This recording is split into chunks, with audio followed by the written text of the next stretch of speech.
Hello everyone, another preview, this time leading up to the weekend, well Friday the 13th is, and the 14th and 15th of May. Anyone see the games on ITV last night with these celebrities competing at Crystal Palace? They covered all the cracks and the wear and tear at the Palace and made it look quite presentable, and it was a lot of excitement there with music, dancers, flashing lights, celebrities, the lot. And it makes you think about how athletics is presented. But we might see a little bit of that this weekend because it's the Highgate night of the 10,000 metre PBs, which would be good. But first of all, let's take it in chronological order. I'm going to talk about a couple of other events actually going on. And just so that people don't miss it, there is a Doha Diamond League on Friday evening, and it's been shown on BBC Two from 5 o'clock. And there's a few Brits in there listed, such as Dean Asher-Smith, Daniel Rowden, etc. So that could be good. Look out for that. Always some top class and amazing performances from Doha early season. So that's Friday evening. And then on a Saturday, we've got county track and field championships on both days across the country. Plenty of local interest there. We've got the Kent Championships this year down at Gillingham rather than Ashford, which has been, track's been relayed at Ashford. So the Kent Championships are at Gillingham.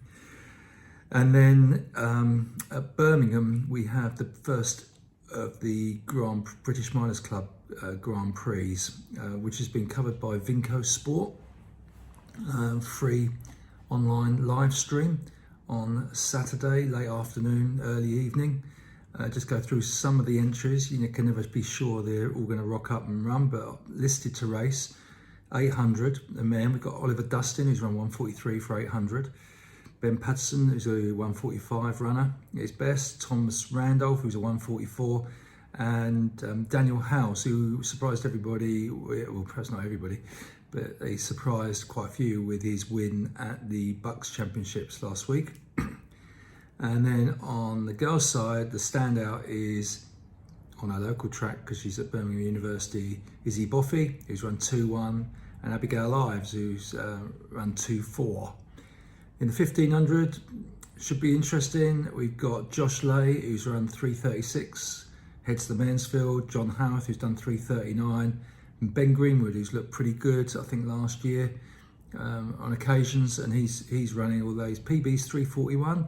Look out for him if he's on form. And on the women's side, coming into form, Kai Malanga, who's done 418. Although I've noticed she's entered for the Essex Championship. So I would think she might go, having run quite well at Watford last week, she might go for the BMC race. And then Isabel Ives, who's also run 418. There are others, of course, but just picking out a few. 5,000, I think the only sub-14 Brit in there is David Malarkey, who's done 13.56. Luke Duffy, who won the Bucks Champion, well, didn't win the Bucks Championships, he won the A race. Zach Mohammed, who did faster in the B race, was given the championship at the Bucks. But Luke's running, and there's some good runners entered from Israel, which would be interesting. And on the women's side, could be a close race. You've got Morag Miller, who's done 15.43, and Annabelle Simpson, who's done 15.44, both coming down from Scotland. And then you've got Beth Kidger, who's done 15.53, but interestingly, she's not only on the start list for the BMC 5,000, she's on the start list for the Highgate 10,000 the same night. So even Beth, I don't think, would be capable of doubling up. And possibly the best event of the BMC Grand Prix meeting might be the steeplechasers, if they all turn up, because on the men's side we've got Phil Norman, who's done 820, Zach Seddon, who's done 821, William Battersill, who's done 832, and Jan Thomas, who's an 830 steeplechaser at his best. And on the women's side, Amy Pratt is racing, and that's a 2K steeplechase, and so is Maisie Grice. And with Amy, you could always expect her to give it everything and give it a good go. So always quite exciting to look out to see what she's capable of.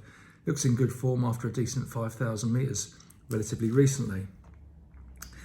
So turning to the night of the 10Ks at Highgate, Ben Pochie was on a couple of podcasts, including the Sunday podcast this weekend gone.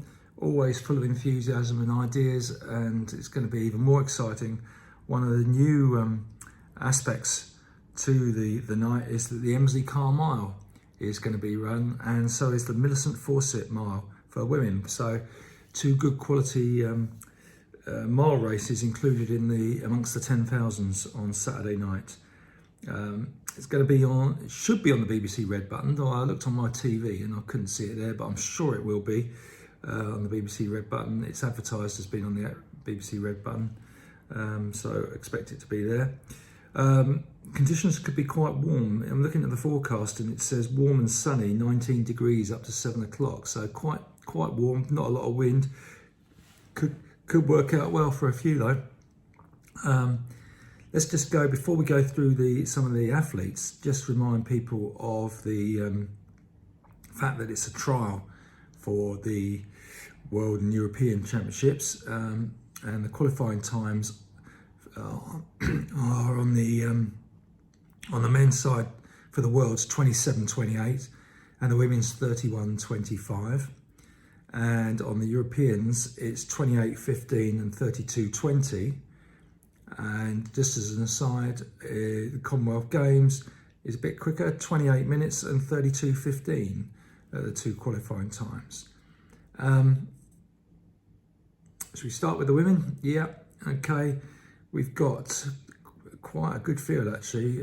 Jess Judd, Charlotte Arter, Amy Eloise Markov, Eilish McColgan, Samantha Harrison, who's been on form, and 5,000 and half marathon recently, plus Verity Ockenden and many others.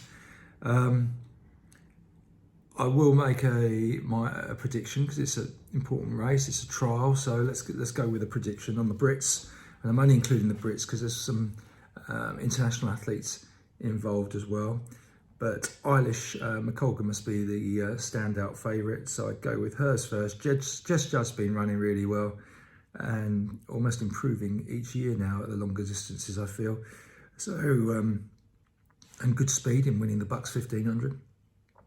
So I'll go with Jess in second and Amy Eloise Markov in third, who's always a very good competitor coming over from the States where she's based to compete. On the men's side, perhaps more of an international flavour, so an international athlete could maybe nab the win. And I assume the wavelight technology will be set to go at the World Championship qualifying pace of 27:28. Now, who's going to go for that and who's going to hold back and go for the European qualifying? Nudge gamble on that front, who knows? I'll just run through some of the men. From Britain, Emil Kress, Jake Smith, Ben Connor, Sam Atkin, Yemen Cripper, from Italy, Charles Hicks coming over from the States, and Jack Rowe. And then we got Yemen Cripper from Italy, Richard Ringer from Germany, who's done 27:36, Cripper's done 27:10, the likes of Rogers Cabet, Mohammed from Germany, and we've got Mohammed from Great Britain in there as well. What do I think? It's so difficult. It shows the quality of some of the old boys from the 80s won't like this, but quality is quite high in depth on the Brits here, because you got likes of Butchart, Mark Scott, and Paddy Deaver all missing, who have done 27.5 minutes or considerably quicker. So if you slung a few other Brits in there, it shows the depth that we've got. Very, very difficult. Sam Atkin ran 13:03 for 5,000, so significantly quicker than all the others. Can he translate that into a really good 10,000? And he's done a really good 10,000. Can he come over from the States and nail one at Highgate? We shall see. And Charles Hicks is ever so consistent athlete. He's already run quite a quick 10,000. So he'll be looking to finish in the top two and get the qualifying time. And then Emil Kress has been in great form and can look so good. Who knows, over 25 laps, what can happen? It's such a difficult one to call. Ben Connor looked very, very comfy, winning the comeback 5,000 at Battersea recently.